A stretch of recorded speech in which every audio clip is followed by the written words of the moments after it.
you going, people? Uh, this female officer who has since retired.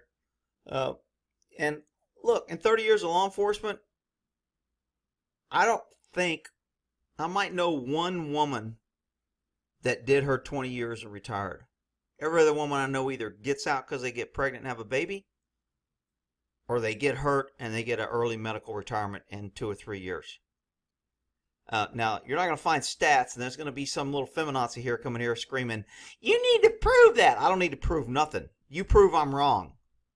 I'm telling you from experience, women rarely make it to retirement in law enforcement.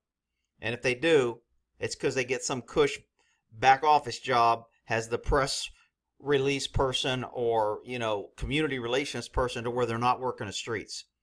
But like I said, I only know of one female officer in 30 years that made it to retirement and actually did her time.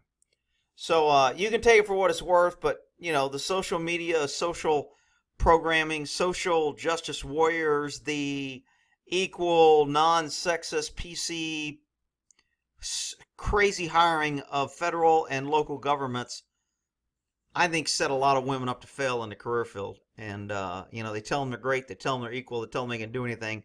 Then when they get killed, stabbed, they go out on medical, they get hurt, the other cops don't respect them. They don't trust them. You always have to send extra cops to cover if you're sending one of the female mandatory quota hires. So, you can take it for what it's worth, but this girl is a prime example of woman on man, how it turns out. Hey, how y'all? For police officer Michelle Jeter, this widespread lack of respect for authority had tragic consequences. So it's a widespread lack of respect for authority. It's not that you hire a woman to go and try to bully a man, and when it turns out bad and she can't do it, somehow it's a lack of authority. It's not, maybe she shouldn't be doing the job. On August 10th, 1997, Jeter pulled over a speeding van on Highway 59 just outside of Carthage, Texas. There's that barely fit in here, didn't it? Her patrol cars. But she's really nice, Rick. Notice how nice she's talking? Yeah. Nice gets you hurt when you're dealing with criminals. Dash camera recorded the entire incident on tape. Jeter had no idea that the situation and the van's driver, Jorge Orozco, would soon go out of control. No cop ever has any idea. That's why cops lose. That's why sometimes we have to use more force, because we're overcoming the surprise of the attack. Action beats reaction. Cops have to react. That's why you do things to increase your reaction time.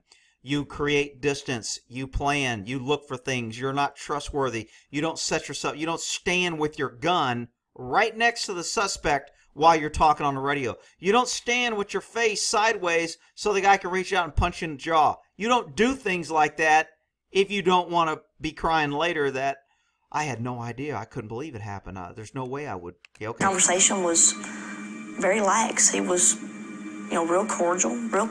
Retired. How old is she? Rick, you don't know. Maybe she did 20 years and just looks young. Whatever. Polite. But as far as traffic stop, it was going, really perfect. It really was. Although a routine check of Orozco's license turned up an outstanding traffic... Notice this door is opening and closing, and the fine officer has no idea why, who's coming in or out, or why it's opening. Very good officer safety here. No, Rick, it's this guy's fault. It's not her fault. Okay, whatever. Warrant. Officer Jeter was unaware that he had recently served time for armed assault. Notice he keeps his hand in his pockets and she hasn't patted him down. She doesn't know if he has weapons. She's not... Her officer safety is horrible. But Rick, she's being nice and we need more nice cops. Okay, well you need more cops that end up like her then. For some reason, I asked him if I could have permission to search the vehicle. And he said, sure, no problem. So he said, sure, no problem. You're going to search a vehicle on the side of the road with a man that's larger than you by yourself. Gee, who could predict this isn't going to turn out good? At that point, Orozco's 8-year-old daughter stepped out of the van and waited by the side of the road. Back to the suspect. Not handcuffed. Not searched. Rick, it's not her fault. Okay. Jeter's search of the van eventually turned up a pouch containing 1.5 pounds of marijuana. That's a big pouch if you got 1.5 pounds of marijuana. Put your hands on the car. Put your hands on the car. On that car over there.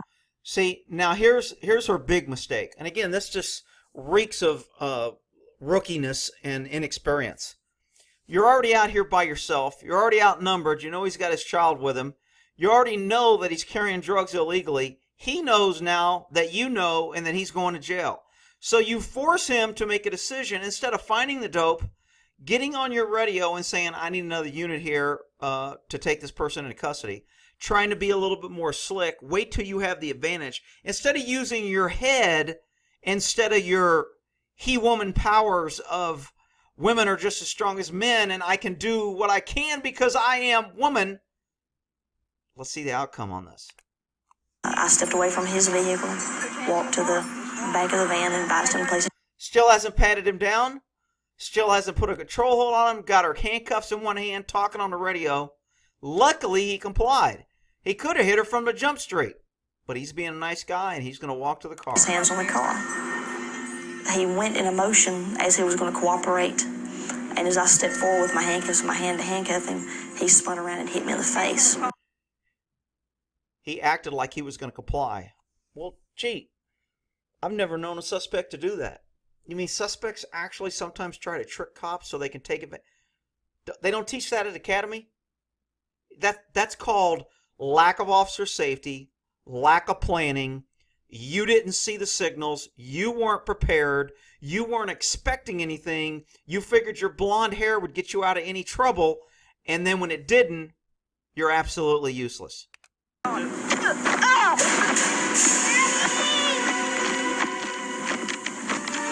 Michelle G. I want you to notice her hand is kind of, if you see boxers sometime when they get punched out, she was knocked out pretty much. So these blows is he's hitting an unconscious woman, but her arm is stiff and her legs are probably stiff. And when you get knocked out sometimes you go in that stiff body, and that's exactly what she is. And he's punching. Luckily, his daughter says stop. And by the way, the suspect is a pretty nice guy because he apologizes before he leaves. Jeter was immediately knocked unconscious. She has no recollection of the savage beating that followed. In full view of Jorge Arroyo. So if he wanted the gun and wanted to kill her, very easily could have. Most crooks are trying to get away. They don't want to go to prison. They don't want to, give up their freedom. They don't want to go to jail. They don't want to have their car towed. They don't want to do it in their time. They've got places to be. He wants to get rid of the dope now. He's going to be able to get rid of this evidence. He's going to be able to sell it. He's going to be able to leave. This guy could have easily killed her. Roscoe's daughter. No, baby, I can't go to jail. See, he called her baby. He's really a nice guy. Baby, I can't go to jail. I want everybody to realize that because everybody thinks, just because he hit her, he's a bad guy. No, baby. Roscoe's daughter. No, baby, I can't go to jail. No, baby. Roscoe drove away, leaving Michelle to die by the side of the road.